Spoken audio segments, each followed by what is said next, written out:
In this lesson, we're going to look at the set method add.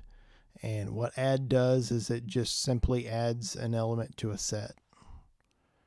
So for example, if we have a set called set1, and make sure we get the right braces here, and we have inside this set we have Alice, and we have Bob, and we have Charlie.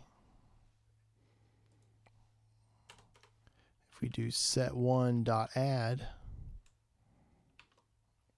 you can add Dan. Oops.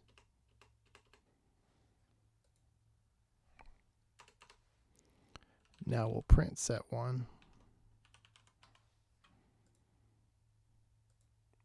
And you can see that Dan has been added to set1.